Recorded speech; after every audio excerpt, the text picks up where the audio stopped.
préparé, si je peux le dire. Mais je pense qu'on va aller un peu ailleurs aujourd'hui. Ça peut être très dangereux, par exemple. Donc, on va suivre juste l'esprit, comme l'esprit nous dirige. Et on va parler de l'adoration aujourd'hui. Alléluia.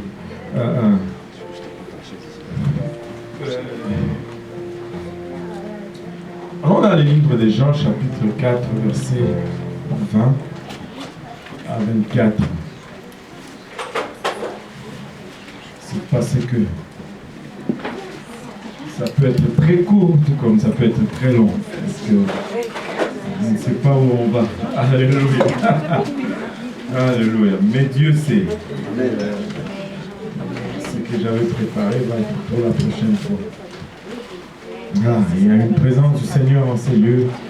C'est tout simplement extraordinaire. Et si nous pouvons juste connecter à cette présence, Dieu va faire son œuvre avec nous aujourd'hui, Seigneur. Et nous pouvons sortir d'ici transformés.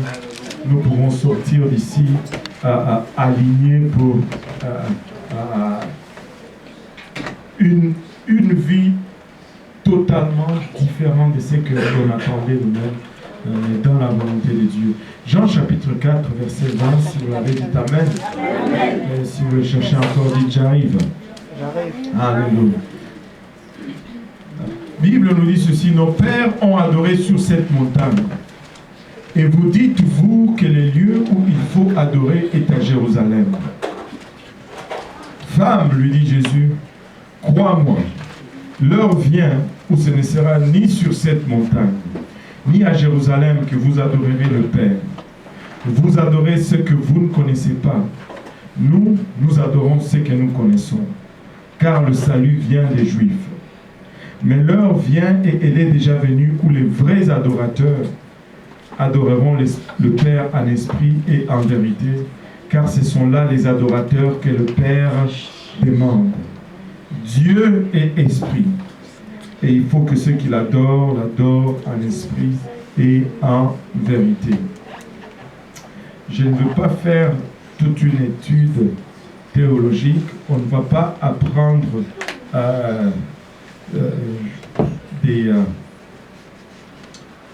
choses profondes, mais on va juste souligner certains principes qui, je pense, vont être nécessaires pour que nous puissions vraiment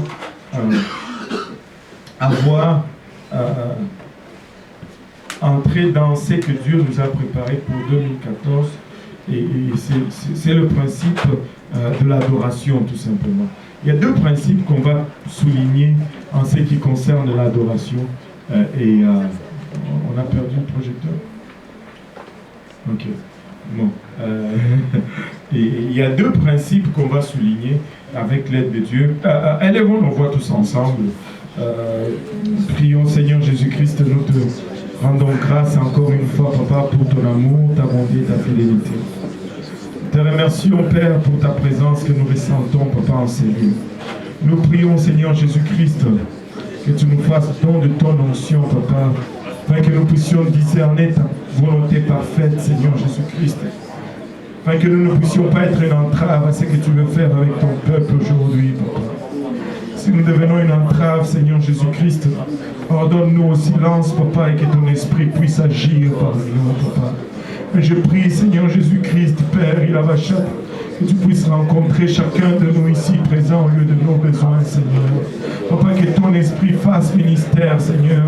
Toi qui sondes les cœurs et le rein, Seigneur Jésus-Christ, viens nous secouer, Papa, de là où nous sommes, Seigneur Jésus-Christ. Et viens nous rencontrer, Père, au lieu de nos besoins, Papa, il avachate. Nous te prions, Seigneur Jésus-Christ, alléluia, alors que nous te remettons le moment qui va suivre, Seigneur, entre tes saints bras. Et que ta volonté soit parfaite avec nous, Seigneur. Guide-nous et conduis-nous, Seigneur Jésus-Christ. Papa, oins-nous également, afin que nous puissions recevoir ce que tu vas, Papa, nous délivrer, Seigneur Jésus-Christ. Et que nous puissions y accorder, Seigneur Jésus-Christ, une place de choix, Papa, un terrain fertile dans nos cœurs, afin que ça puisse produire de fruits, Papa, dignes de repentance et dignes de la vie éternelle. Au nom de Jésus, nous te prions avec action de grâce dans nos cœurs.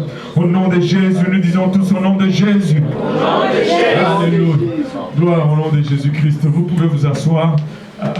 Content de voir tout le monde aujourd'hui ici. Et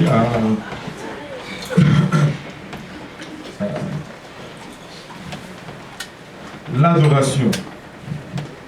Il y a deux mots qui sont synonymes dans la Bible, qui sont souvent confondus. Je ne sais pas s'ils sont synonymes.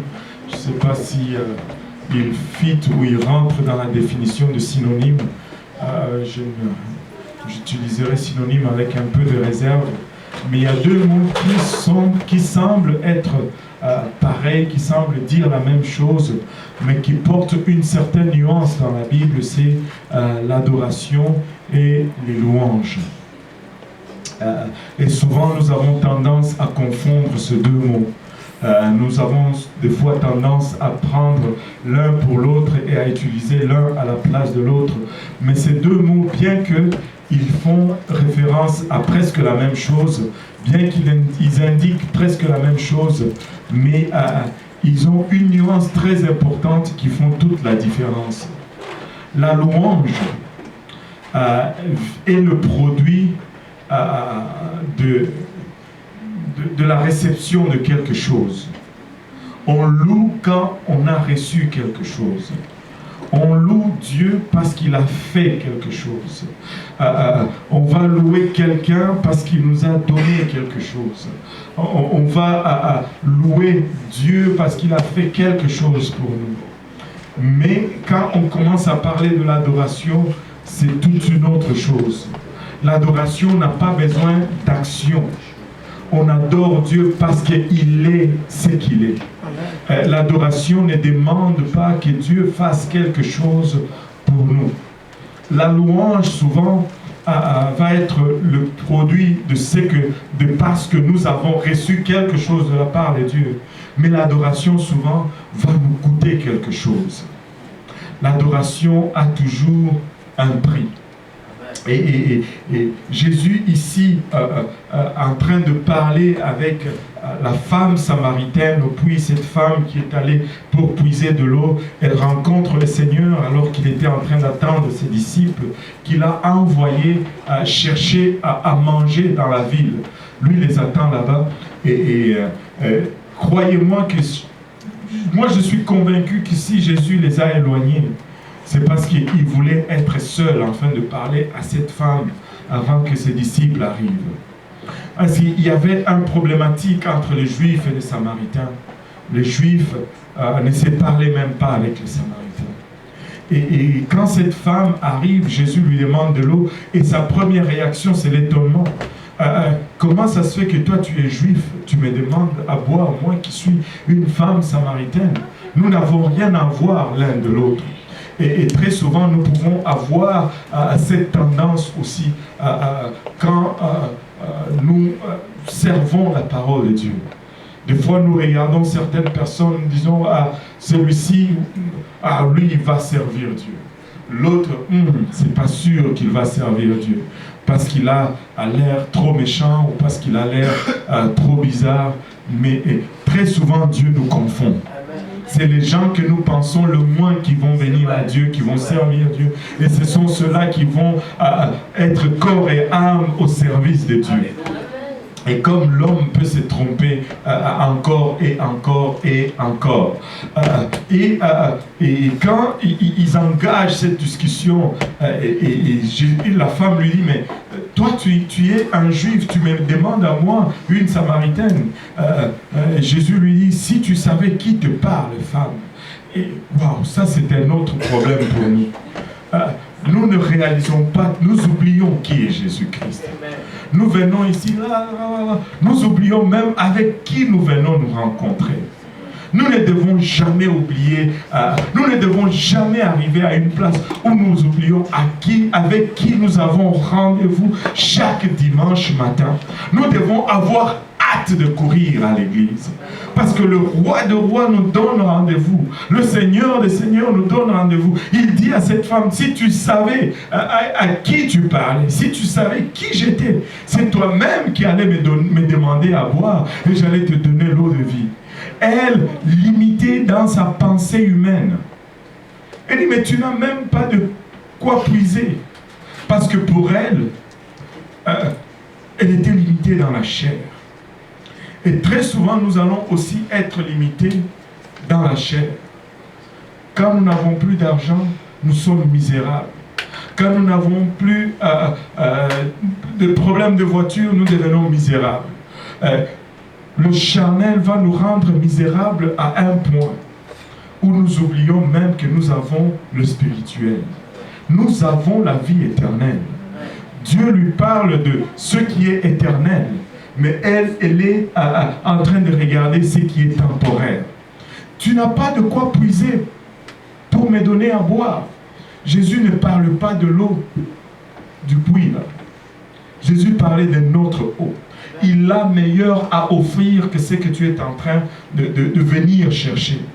Tu viens pour prendre des miettes. Lui, il a le pain en entier à te donner. Et des fois, tu es à terre en train de courir pour des miettes. Jésus est en train de te dire, lève-toi, j'ai le pain en entier. Regarde-moi, viens à moi, j'ai le pain en entier. Et ne soyons pas distraits en 2014 par le temporaire. Ne nous laissons pas distraire par des miettes. Jésus a toute la boulangerie avec lui. Et il a aussi le champ de Dieu qui produit. Et la minoterie qui fait la farine. Oh Seigneur Jésus-Christ. Alléluia. Et elle dit, tu n'as même pas de quoi puiser. Comment est-ce que tu vas me donner de l'eau? Il dit, l'eau que tu demandes va t'enlever la soif pour un moment, mais l'eau que moi je donne va t'arrêter la soif à jamais. Si tu bois de l'eau que je donne, tu ne vas plus avoir soif. Encore une fois, jusqu'à ce point-là, elle est encore aveuglée par le temporaire. Nous allons être tellement distraits par le temporaire, alors que Dieu a meilleur à nous offrir. Elle dit, donne-moi de cette eau et je ne viendrai plus puiser ici. Rien à faire avec nous des fois. Jésus dit, laisse faire. Retourne, va chercher ton mari. Tu ne comprends rien à rien. Va chercher ton mari. Elle dit, ben, je n'ai pas de mari. Et Jésus dit, tu dis vrai quand tu dis ça. Il n'y a rien de tel que quand tu vas honnêtement devant le Seigneur. Si certains d'entre nous devenions honnêtes avec le Seigneur, nous allons résoudre tous nos problèmes. Nous vivons dans la malhonnêteté avec le Seigneur. Si nous souhaitons mettre tes cartes sur la table avec le Seigneur, ça va être selon Dieu, ça ne va jamais être selon toi. Nous avons le plus petit bout du bâton. Et c'est le Seigneur, au fond, il a tout le bâton. Nous n'avons même pas le bout. C'est lui qui a le bâton. Ça va être selon lui. Alors, va honnêtement avec le Seigneur. Va à cœur ouvert avec le Seigneur. Ne joue pas l'hypocrite avec le Seigneur. Ne joue pas à... Écoutez, le temps à jouer l'hypocrite est passé. Nous sommes trop avancés dans le temps. Le Seigneur peut revenir à n'importe quel moment. Amen. Le Seigneur peut revenir, boum, avant même la fin de ce service. Et s'il revenait là, tu pars ou tu restes? La trompette sonne, ta-da-da-da, pa! Tu vas être là en train de dire, oh, oh, ou bien tu vas être là, alléluia, en train de partir. Ne te laisse pas distraire, mais va honnêtement devant le Seigneur. Mets tes priorités en ordre. Et il dit, si je... Va chercher ton mari, il dit, je n'ai pas de mari. Il dit, tu dis vrai parce que tu as eu 5 hommes déjà. Et celui que tu as même présentement n'est pas ton mari. Tu peux avoir un homme à la maison, ce n'est pas ton mari. Amen, non? Alléluia. Au nom de Jésus. Aide-nous, Seigneur. D'où est-ce que ça vient, ces choses-là? Anyway, l'homme qu'elle avait à la maison, c'était le 6e homme. Jésus-Christ est devenu le 7e homme de sa vie. Et cet homme, ce 7e homme de sa vie, a bouleversé complètement sa vie. Et après qu'elle lui ait dit cela, elle court dans la ville. « Hey, venez voir, cet homme me dit tout. » J'ai sauté certaines parties. Je vais revenir maintenant à la partie qu'on a lu en début. Quand il lui dit tu as 5 maris et celui que tu as maintenant n'est point ton mari, en cela tu dis vrai. Et dit wow, cet homme connaît trop ma vie pour être un homme ordinaire. Il n'est pas un homme ordinaire. Il est un prophète. Lui, tu es un prophète. Nos pères ont adoré sur cette montagne. Seigneur, lui dit la femme, je vois que tu es prophète. Au verset 19. Seigneur, lui dit la femme, je vois que tu es prophète. Waouh. Il dit, je vois que tu es prophète. Mais là, elle amène un autre sujet maintenant. L'adoration. Nos pères ont adoré sur cette montagne. Et vous dites, vous, que le lieu où il faut adorer est à Jérusalem. Vous, les Juifs. Vous dites, c'est Jérusalem. Mais nos pères disent, c'est à la montagne. Ceux-ci disent, oh, c'est comme ça, il faut que ça se fasse. Les autres disent, non, c'est comme ça, il faut que ça se fasse. Femme, lui dit Jésus, crois-moi, l'heure vient où ce ne sera ni sur cette montagne, ni à Jérusalem que vous adorerez le Père. Ça ne sera ni à Jérusalem, ni sur cette montagne que vous allez adorer le Père. Parce que l'ordre des choses est en train de changer. Vous adorez ce que vous ne connaissez pas. Nous adorons ce que nous connaissons, car le salut vient des Juifs. Écoutez, si tu ne peux pas adorer vraiment le Seigneur Jésus-Christ si tu ne connais pas qui il est. Amen. Tu dois d'abord arriver à la connaissance de qui il est. Parce que l'adoration est toujours reliée à qui Dieu est. Amen. L'adoration n'est pas reliée à ce que Dieu fait, mais elle est plutôt reliée à ce qui Dieu est. Et si tu ne connais pas qui est Dieu, tu ne peux pas l'adorer comme il est Dieu. Laissez-moi vous dire qu'il est l'alpha et il est l'oméga. Il est le commencement et il est la fin. Il est le créateur de toutes choses. Hors de lui, il n'y a aucun autre Dieu. Lui seul est Dieu. Il est incomparable, il est inégalable, il est insondable et son nom c'est Jésus-Christ. En lui habite toute la plénitude de la divinité. Alléluia. Vous avez tout pleinement à lui. Jésus-Christ est la révélation et l'image du Dieu invisible. Amen. Le premier-né de toute la création. Hors de lui, il n'y a point de Dieu.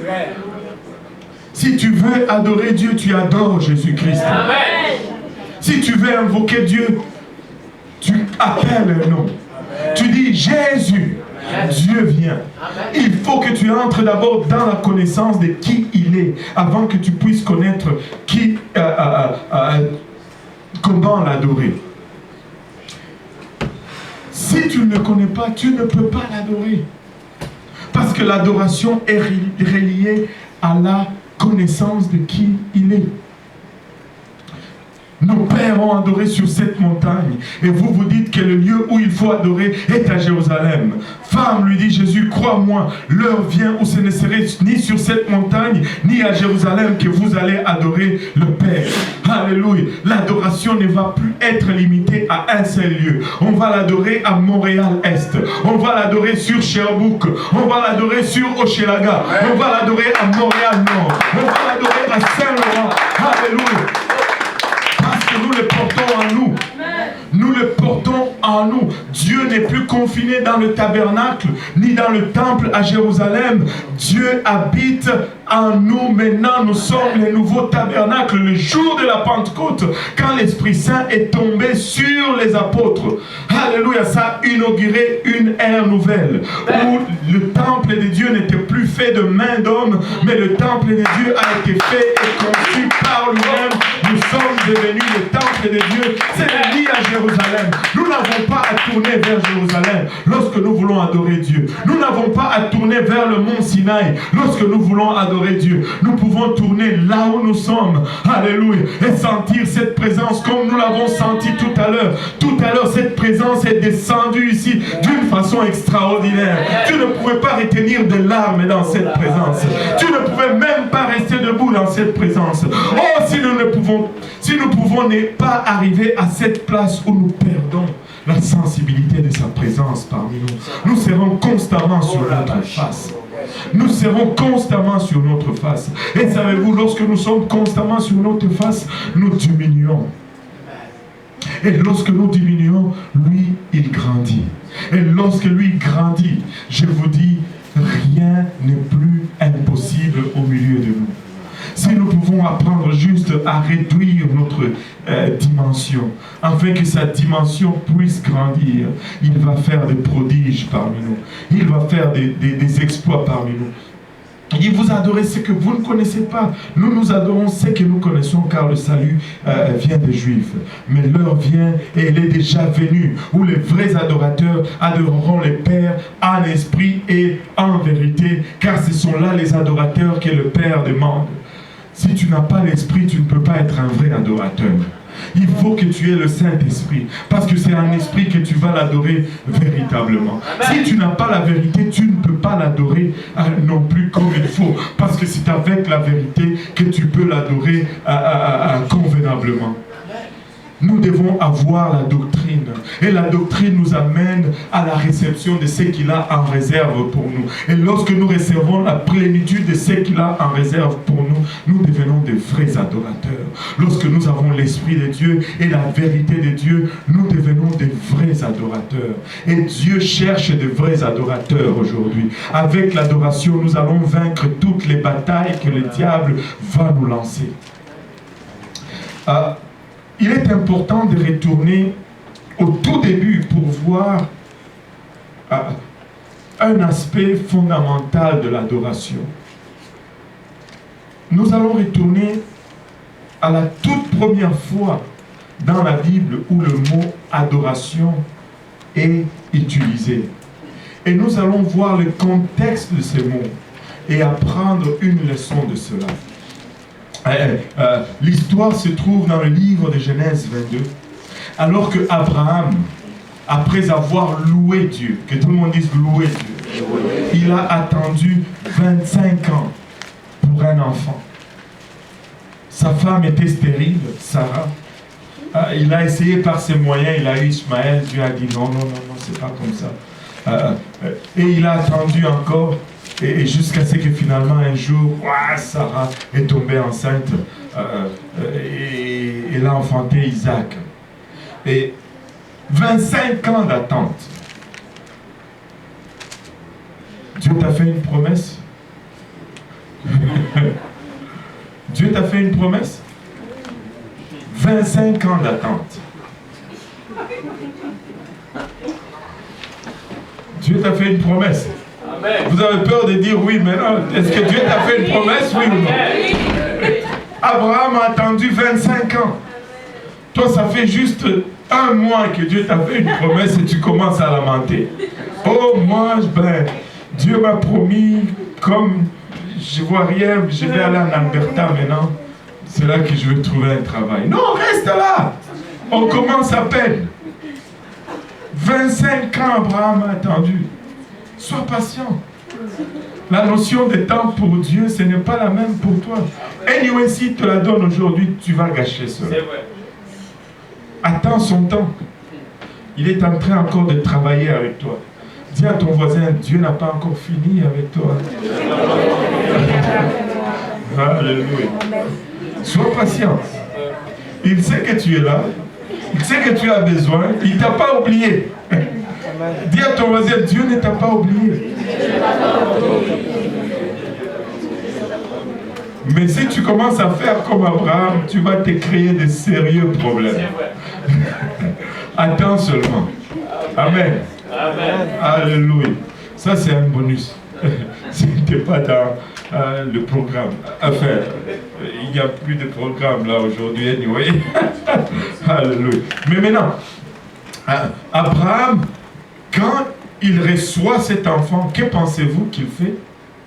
Il loue Dieu. Alléluia, merci Seigneur. Oh, que tu es bon Seigneur, tu m'as donné Isaac.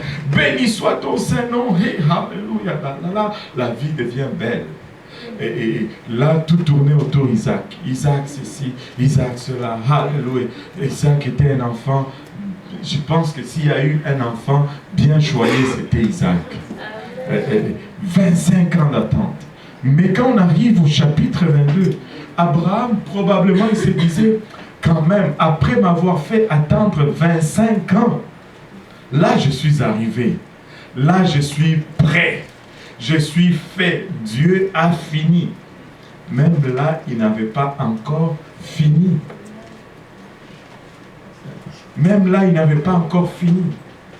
Après 25 ans, Dieu vient frapper à la porte d'Abraham.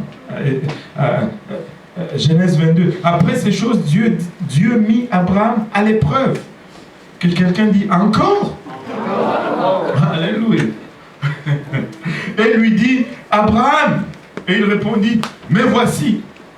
Dieu dit, prends ton fils, ton unique, celui que tu aimes. Dieu devait préciser. Parce que Abraham pouvait se tourner et aller chercher Ismaël. Abraham pouvait se tourner et aller chercher les autres enfants qu'il avait eus avec des servantes, des esclaves. Il en avait d'autres. Mais ce n'était pas cela que Dieu voulait. Et très souvent, nous voulons offrir à Dieu ce que nous n'avons pas besoin. Si toi, mortel, tu n'en veux plus, qu'est-ce qui te fait penser que Dieu va en vouloir? Arrête! Aïe, aïe, aïe, aïe, aïe. Certains sont en train de se voir dans toute cette image. Écoutez, Dieu veut le meilleur. Dieu veut ce que tu aimes. Ne va pas offrir à Dieu quelque chose qui ne compte pas. Mais si ça ne compte pas, ça ne compte pas.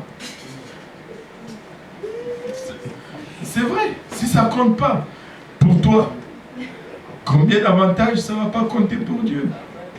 Alléluia. C'est lui que tu aimes. Isaac, il est nomme finalement. C'est lui que tu aimes, Isaac. Ah, ça, des fois les gens me sortent des choses. Moi je suis correct, mais ça c'est mon péché mignon. Non! Le péché ce n'est jamais mignon, c'est laid tout le temps. Donne tout à Dieu. Donne tout à Dieu. Alléluia. Va-t'en au pays de Morija et là offre-le en holocauste sur l'une des montagnes que je te dirai. Wow! Abraham devrait dire, peut-être Dieu l'appelle, Abraham, il dit, mais voici, prends ton fils, ton unique. Ouais, Seigneur, va l'offrir en holocauste. Ah! Va l'offrir en holocauste. C'est-à-dire, prends-le, égorge-le et brûle-le pour moi. C'est lui que tu aimes. Et je vous jure que moi, si j'étais à la place d'Abraham, on n'allait pas lire la même chose dans le verset 3. La Bible nous dit, Abraham s'éleva de bon matin. De bon matin. Moi, quand j'ai quelque chose que je n'aime pas faire, j'ai de la misère à sortir du lit. Je vais tourner, je vais retarder mon réveil jusqu'à ce que je n'ai plus de choix. Là, je vais sortir du lit. Mais Abraham se lève de bon matin, tôt le matin. Alléluia. Il est en train d'établir quelque chose ici. Il sella son âne et prit avec lui 2 serviteurs et son fils Isaac. Il fendit du bois pour l'holocauste et partit pour aller au lieu que Dieu lui avait dit. Pas un mot à Sarah. Alléluia. Pas un seul mot à Sarah. En catimini, il s'en va. Parce que sinon il allait y avoir conflit d'intérêts. Le 3e jour, Abraham, levant les yeux, vit les lieux de loin. Et Abraham dit à ses serviteurs, restez ici avec l'âne. Moi et les jeunes hommes, nous irons jusque-là pour... Nous irons jusque-là pour... Adorer. Il est en train d'aller offrir son fils unique en holocauste. Et il appelle ça adorer. Et c'est la première fois que le mot adoration ou adorer est mentionné dans la Bible. Si tu veux connaître la nature de quelque chose, va à son origine. Si tu veux connaître la nature de quelque chose, va à la source. N'est-ce pas ce que nous disons? Si tu veux connaître la nature de l'adoration, c'est là que tu vas comprendre la nature de l'adoration. L'adoration va impliquer ce qui te coûte le plus cher. L'adoration va impliquer un sacrifice. Adorer Dieu, c'est pénible. Mais adorer Dieu produit des résultats phénoménaux. Adorer Dieu ne dépend pas de ce que j'ai. Adorer Dieu dépend seulement de qui Dieu est. Ce qui a motivé Abraham de bouger d'où il était et de partir avec son fils unique, c'est parce qu'il savait qui exactement était Dieu. Il savait que Dieu était la vie et la résurrection. S'il n'avait pas cette connaissance, il n'allait jamais pouvoir avoir le courage d'aller adorer Dieu de cette façon-là. Abraham est appelé l'ami de Dieu. Abraham était intime avec Dieu. Abraham connaissait Dieu. C'est pourquoi Abraham pouvait adorer Dieu. Si tu ne connais pas Dieu, tu ne peux pas l'adorer. La plupart de nos problèmes, c'est parce que nous ne connaissons pas Dieu. Nous n'avons pas une relation intime avec Dieu. Si nous pouvons nous dégager de toute cette mondanité, de toute cette pourriture, de toute cette conception humaine tordue et établir une vraie relation avec Dieu, nous allons pouvoir entrer dans une autre dimension. Toutes nos relations verticales problématiques ont leur source dans les problèmes que nous avons avec notre relation horizontale. Nous allons avoir des problèmes si nous n'avons pas une relation comme ça. Notre relation comme ça limite notre relation comme ça.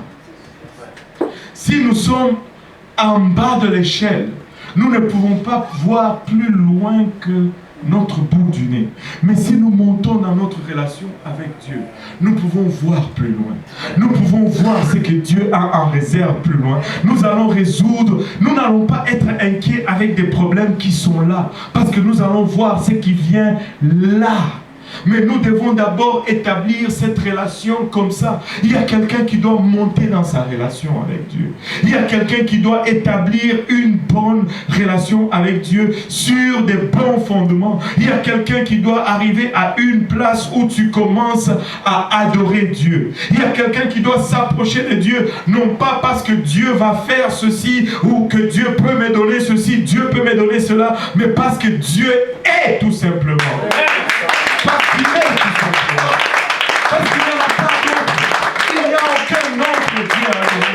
Si tu n'adores pas Jésus-Christ, tu vas adorer le monde, tu vas adorer l'argent, tu vas adorer les positions, tu vas adorer les autres choses. Il n'y a qu'un seul Dieu à adorer. Et nous devons entrer dans cette dimension de connaissance. Nous pouvons adorer pour qui il est. Pour qui il est. Pas pour ce qu'il peut faire ou ce qu'il ne peut pas faire. Écoutez, Dieu ne va pas toujours nous donner et il n'est pas obligé de toujours nous donner. Qu'est-ce que nous avons fait pour que nous méritions qu'il nous donne? Anyway.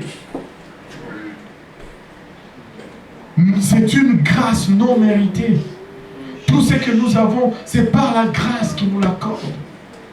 Il donne à qui il veut et il ne donne pas à qui il veut quand il veut. Il est souverain.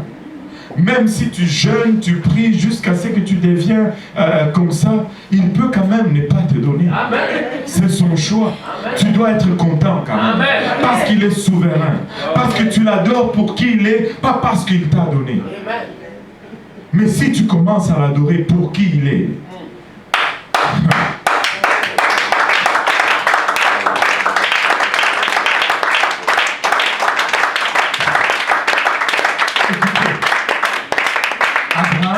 était misérable peut-être lorsqu'il montait cette colline. Abraham était plein de chagrin peut-être lorsqu'il montait cette colline. Je ne connais personne qui peut aller sacrifier son fils unique et en y allant, il est rempli de joie et de bonheur. Il y a de ces fois où tu vas aller à tes genoux et à te forcer à adorer Dieu. Adorer Dieu à travers les larmes. Adorer Dieu, c'est là où ton adoration prend de la valeur. C'est là où tes louanges, la louange est légère. Nous pouvons chanter c'est bon. Mais quand ça va mal et que je rentre dans ces lieux secrets, je dis Seigneur, je t'aime. Seigneur, je t'adore parce que tu m'as sorti de la boue. Même si ça ne va pas, Seigneur. Même si mes factures sont plus larges que mon compte en banque. Même si mon corps n'arrive plus à suivre. Même si je fais face au rejet de la part de ma famille, de la part des gens avec qui j'étais. Même si mon futur semble être obscur. Tu es Dieu et tu es sur le trône. Et mon visage se tourne vers toi, papa. Je ne veux pas faire de compromis. Je ne veux pas prendre l'offre du diable. Je refuse de prendre l'offre de ce monde. Parce que Dieu va détruire ce monde avec tout ce qu'elle renferme. Je préfère et je choisis attendre ce que Dieu a préparé pour nous. Et tu dis, mais pasteur, peut-être qu'il n'a rien préparé. C'est correct quand même. Même s'il n'a pas préparé quelque chose pour moi ici sur terre. J'ai une promesse. Il déclare dans sa parole qu'il est allé préparer. Que tout le monde dise préparer. Préparer une place pour moi là-haut.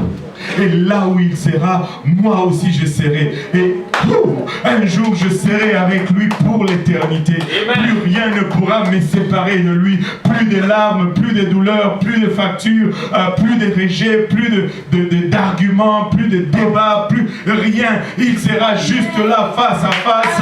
Alléluia. Oh Seigneur Jésus-Christ. Abraham montait d'un côté de la colline. Savez-vous, très souvent nous faisons cela. L'adoration peut devenir pénible. Abraham montait d'un côté de la colline. S'il s'était arrêté au milieu de la colline, il dit non, Dieu tu demandes trop. Est-ce qu'il y a déjà quelqu'un qui s'est dit Dieu tu demandes trop? Soyez honnête là. Hein? C'est trop Seigneur, j'en peux plus. Ouais, moi aussi. Je dis, pasteur, toi, ouais, je suis un homme. Des fois, je dis, Seigneur, je ne peux plus. Si tu ne fais rien, moi, je ne fais rien. Oh, alléluia.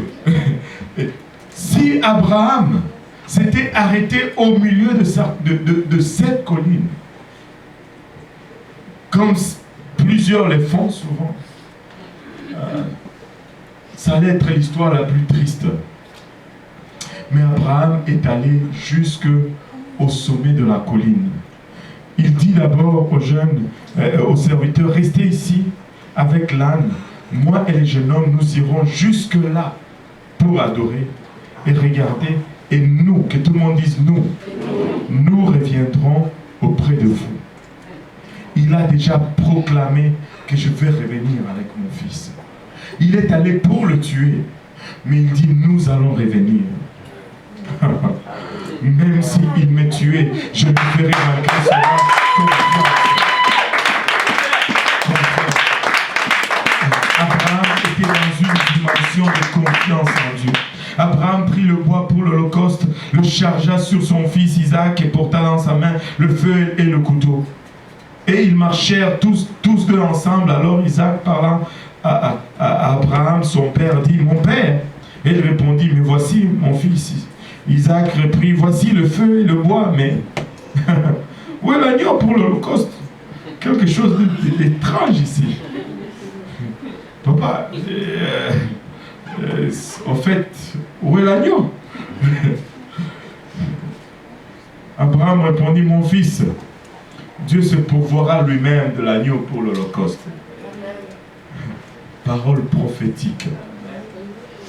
Il se pourvoira lui-même de l'agneau pour l'Holocauste. Et ils marchèrent tous deux ensemble.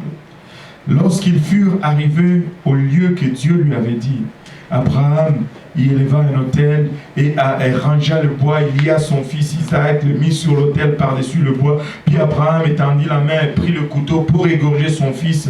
Et Abraham est allé jusqu'au bout. Regarde ton voisin, dis-lui, ne fais pas la bêtise d'abandonner au milieu. Il est allé jusqu'au bout. Il a mis l'autel, il a mis le bois, sorti le couteau. Et son fils devait trembler sérieusement. Et il étend son couteau et il met le couteau sur la gorge. Moi, je crois fermement que lorsque l'ange est intervenu, le couteau d'Abraham était sur la gorge d'Isaac. Parce que très souvent, je raconte toujours cette histoire parce que ça m'avait toujours marqué et j'ai toujours eu cette idée pendant longtemps que Abraham avait le couteau levé comme ça, qu'il était en train même d'hésiter. Retenez-moi quelqu'un. Mais c'était pas comme ça. Et vous savez d'où j'avais un livre que j'avais acheté chez les bonnes sœurs quand on était chez nous. Et c'était un livre de la Bible en bande dessinée. Et là, Abraham avait le couteau levé comme ça. Et l'ange qui criait, Abraham, avait sa main tendue comme ça, proche du poignet d'Abraham pour le tenir, afin qu'il ne fasse pas ça. Hein? Et il y avait tout ce temps-là que le couteau aille jusque-là. Donc l'ange avait le temps de le saisir. Amen. Mais ce n'était pas comme ça. Le couteau était sur la gorge. On ne poignardait pas le sacrifice. On égorgeait le sacrifice. On mettait le couteau sur la gorge et puis on faisait quick. Et fini. Et le couteau était sur la gorge. Vous pouvez voir l'insistance de l'ange. Il dit, puis Abraham étendit la main et prit le couteau pour égorger son fils. Alors un ange de l'Éternel l'appela des cieux et dit, Abraham, Abraham! Il y a de l'insistance dans la voix. 2 fois avec point d'exclamation. Hey, hey! Arrête! Parce qu'il était parti pour le faire. Abraham allait le faire. Ne fais pas juste semblant. Fais-le. Regarde ton voisin, dis-lui, fais-le. Arrête de faire semblant. Adore Dieu. Ne fais pas du cinéma. Adore Dieu. Abraham était sérieux jusqu'au bout. Il allait égorger son fils. Il n'allait pas juste faire semblant. Écoute, le temps de jouer à l'église est fini. Jésus revient bientôt. Tu peux tromper le pasteur, tu peux tromper le pasteur Serge, mais tu ne peux pas tromper Jésus-Christ. Il connaît les motifs, il connaît le cœur. Que ton cœur soit à nu devant Dieu. Mets tes cartes sur la table avec Dieu. Façon de parler. Abraham allait égorger le petit. L'ange lui dit, arrête, arrête Abraham. Version du donné. Et il répondit, mais voici, l'ange dit, n'avance pas ta main sur l'enfant et ne lui fais rien, car je sais maintenant que tu crains Dieu et que tu ne m'as pas refusé ton fils, ton unique. Vous savez pourquoi Dieu a rendu Isaac à Abraham? Parce que Abraham l'a offert à Dieu. Si Abraham ne l'avait pas offert, Dieu allait le prendre. Mais parce que Abraham l'a offert, Dieu le lui a redonné. Si tu retiens, Dieu va t'arracher. Donne. N'aie pas peur. Et là tu dis, ah je vais donner parce que Dieu va me donner. Non, non, non, non. Si tu le fais comme ça, là, il ne va pas te le donner. Donne seulement. N'attends rien en retour. Donne. Ma part et votre part dans ceci, c'est la vie éternelle.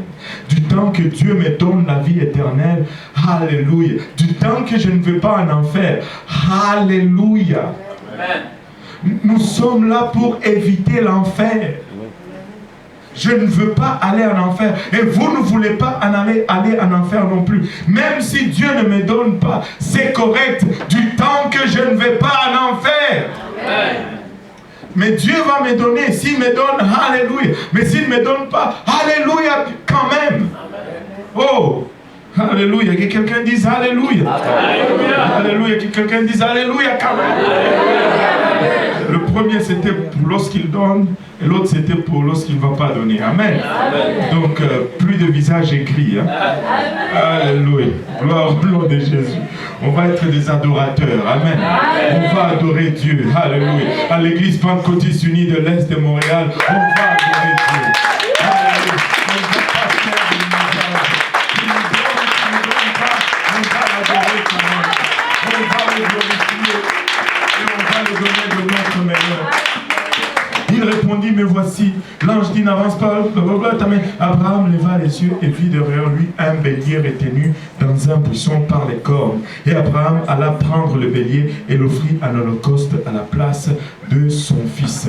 Si Abraham n'était jamais monté sur ce sommet, il n'allait jamais voir ce que Dieu avait préparé pour remplacer son fils. Va jusqu'au bout de tes peines. Va jusqu'au sommet de la montagne. Ce n'est qu'en montant au lieu où Dieu a préparé qu'Abraham a pu voir la provision que Dieu a préparée. Si tu t'arrêtes au milieu, ton problème ne sera jamais résolu. Il ne sera jamais résolu.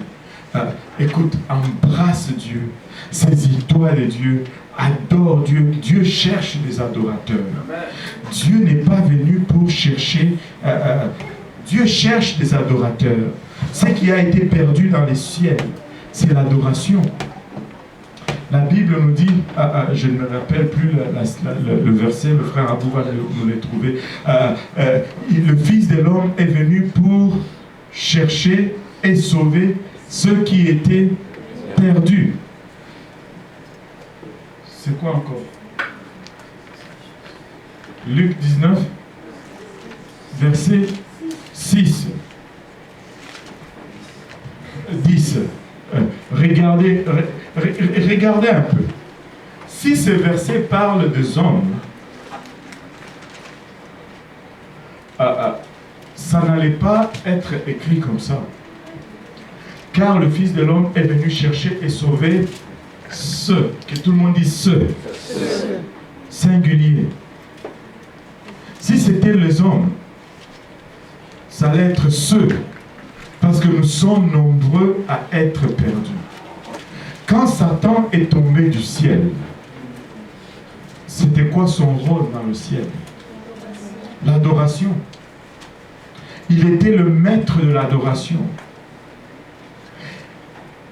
Il y avait combien d'archanges? 3 archanges, Lucifer, Michael et Gabriel. Lucifer était en charge de l'adoration, Michael en charge de la guerre et Gabriel, le messager, en charge des messagers. Et coïncidence, lorsque Lucifer tombe, 1/3 des anges tombent avec lui. Non, non, non, pas coïncidence. Quand Lucifer est tombé, c'est toute la chorale qui est tombée. Mais s'il y avait 1/3 avec Michael, et 1/3 avec Gabriel, 1/3 avec Lucifer. Toute la chorale céleste est tombée. Il n'y a plus personne là-haut pour l'adorer. De la façon qu'ils doivent adorer. Ceux qui l'adorent maintenant, ce sont des guerriers qui ne savent pas jouer aux instruments. Ce sont des messagers, les notes sont fausses. Ce ne sont pas ceux qui étaient préparés pour l'adorer. Et le Fils de l'homme, et regardez, il est tombé, qu'est-ce qu'il est venu faire ici? Il est venu, il est tombé avec ses instruments. La Bible nous dit, il a été précipité sur la terre dans le livre d'Ésaïe, je pense, avec ses instruments. Et au lieu d'adorer Dieu en haut, il corrompt la musique. Et il est en train de se faire une adoration à lui-même. C'est pourquoi tu n'écoutes pas n'importe quelle chanson. Une chanson qui ne glorifie pas Dieu glorifie l'autre. C'est une chanson corrompue. C'est une adoration corrompue.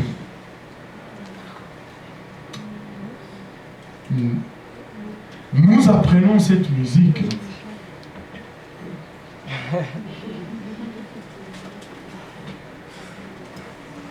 Et Dieu est venu chercher cet art perdu de l'adoration. Il est venu rechercher l'adoration. Qu'est-ce que vous pensez que nous allons faire lorsque nous allons aller au ciel? Jour et nuit, nous allons l'adorer. Dieu cherche des adorateurs. Il cherche des vrais adorateurs. Si tu vas aller au ciel, il faut que tu sois un adorateur. Il faut que tu t'équipes de la vérité et de l'esprit pour monter au ciel. Parce que c'est ça le travail que tu vas faire. C'est l'adorer. Jour et nuit, tu vas l'adorer. Il y a une chanson qui dit, après avoir l'adoré 1000 ans, c'est comme, ça sera comme si nous venions à peine de commencer. Waouh! Après l'avoir adoré 1000 ans, ça sera comme si nous venions à peine de commencer. C'est ça l'éternité. Après avoir adoré 1000 ans, on n'aurait même pas bougé d'une seconde de la quantité de temps qu'on doit l'adorer. Oh là là! Parce que l'éternité, il n'y a plus de temps. On l'adore continuellement. On l'adore continuellement. On l'adore continuellement. Dieu cherche des adorateurs. Ça va te coûter un prix, ça va te faire mal et tu ne vas peut-être rien tirer de là, mais tu l'adores parce que tu l'adores pour qui il est. Si tu le connais, tu dois l'adorer. Si tu ne l'adores pas, c'est parce que tu ne le connais pas. On ne peut pas servir Dieu à base de ce qu'il fait pour nous. On sert Dieu à base de qui il est. C'est alors qu'on pourra le servir de la bonne façon. Nous voulons avoir des adorateurs pour 2014. Est-ce qu'il y a des adorateurs pour 2014?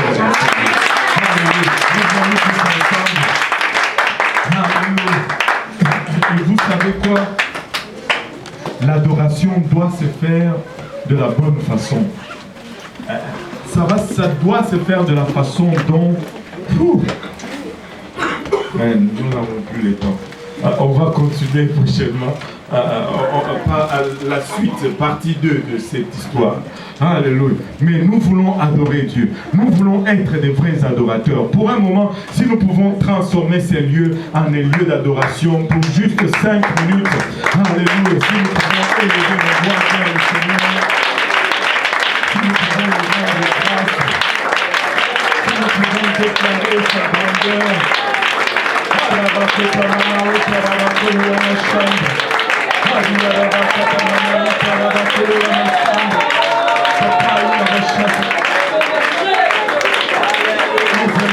pas à cœur ouvert devant toi. Seigneur Jésus-Christ, juste avec le simple désir de t'adorer, papa. Nous ne voulons rien attendre, papa, de toi, Seigneur. Si tu veux guérir, guéris, papa. Si tu veux toucher, touche, Seigneur. Si tu veux bénir, bénis, Seigneur Jésus-Christ. Mais nous allons t'adorer ta mère. Nous allons t'adorer ta mère, papa. Nous allons t'adorer, papa. Nous allons glorifier ton Seigneur, Seigneur. Si tu fais, fais, Seigneur. Si tu ne fais pas, ne fais pas, Seigneur. Mais nous allons t'aimer, Seigneur.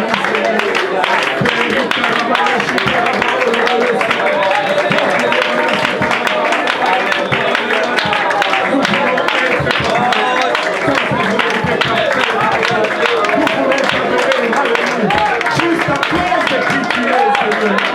Juste à cause de qui tu es, Seigneur.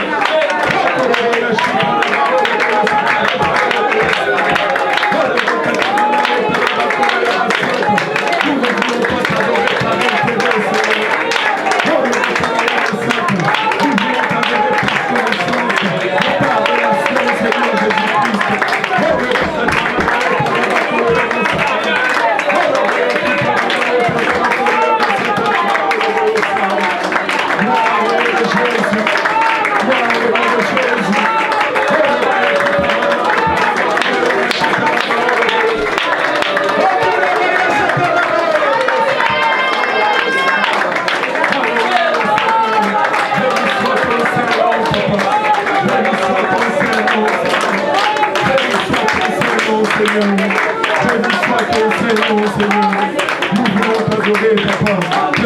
Le prix, Seigneur Jésus-Christ, que cela demande, nous allons t'adorer, Seigneur Jésus-Christ, peu importe les circonstances, papa, dans lesquelles nous allons le retrouver.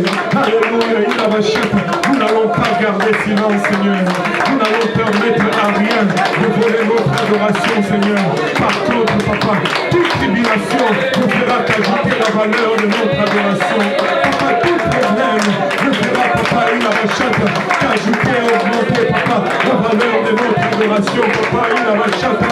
Oh, que le vaya chata, la baolo, voyo sata, la baolo, voyo saoui. Oh, le vaya kita, manao, la baolo, voyo sata, la baolo, voyo saoui. Gloire au nom de Jésus, gloire au nom de Jésus, gloire au nom de Jésus, gloire au nom de Jésus, alléluia. Gloire au nom de Jésus, il a rachata. Oh, le vaya yamasata. Tu cherches tes vrais adorateurs, Père, et les vrais adorateurs. T'adores à l'esprit, Seigneur, et en vérité, papa. Il t'adore à l'esprit, en vérité, Seigneur. Nous voulons être ce genre d'adorateur, papa. Nous voulons être ce genre d'adorateur, papa. Des adorateurs qui n'attendent rien en retour, Seigneur. Des adorateurs, papa, qui se perdent dans ta présence, Seigneur. Père, nous désirons ta présence plus que toute autre chose, Seigneur. Nous désirons ta présence, Seigneur. Nous désirons ta présence, papa. Il va chanter. Rien de plus, rien de moins.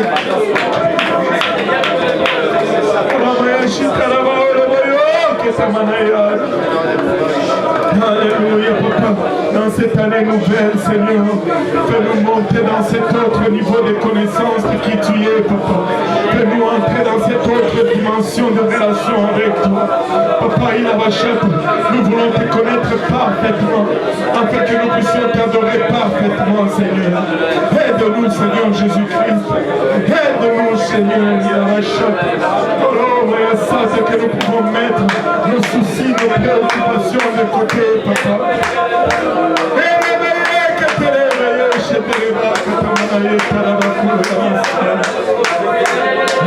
Alléluia, Seigneur. Alléluia. Alléluia.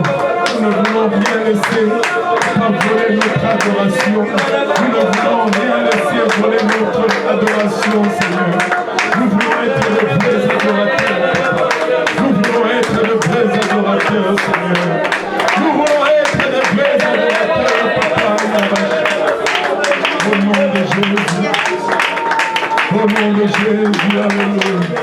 Au nom de Jésus. À toi nos mains pour le Seigneur. Alléluia, Seigneur.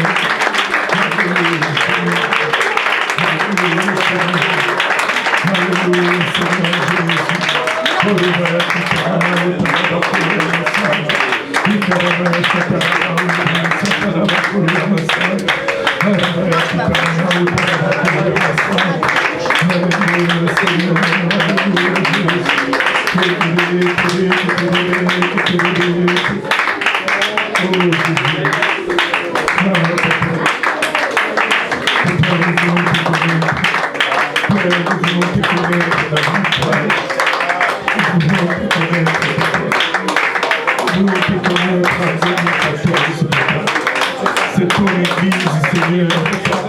Donne-nous notre dimension de la révélation de l'écriture, Seigneur. Papa, nous voulons te connaître, Seigneur.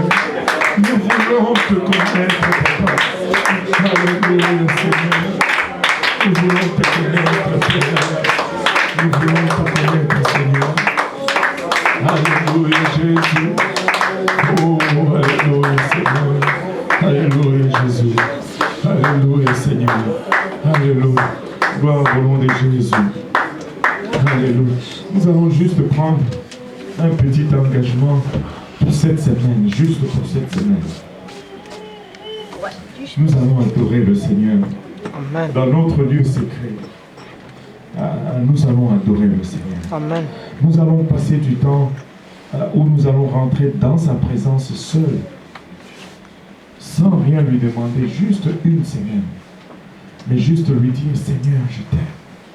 Seigneur, je veux juste te connaître. Si tu veux me donner quelque chose, donne-moi la connaissance parfaite de qui tu es. Juste une semaine. Pouvons-nous, qui peut tenir cette promesse, qui peut s'engager juste pour une semaine. Juste pour une semaine. Lui dire, Seigneur, tout ce que je veux, c'est juste te connaître davantage. Juste toi. Que tu me donnes, que tu ne me donnes pas, je m'en fiche. Ce n'est pas là le problème. Mais je veux juste te connaître. Je veux juste entrer dans ta connaissance. Je veux juste connaître qui tu es. Juste pour une semaine. Et voyons comment nous allons être une église transformée le dimanche prochain. Alléluia. Si nous tenons cette parole, vous allez voir ce que Dieu va faire le dimanche prochain. Alléluia. Gloire au nom de Jésus. Battons nos mains pour le Seigneur.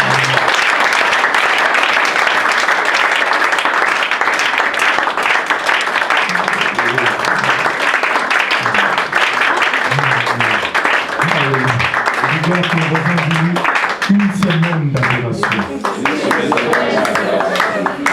Arrête ta main du Seigneur. Juste une semaine où on ne va pas être des mendiants.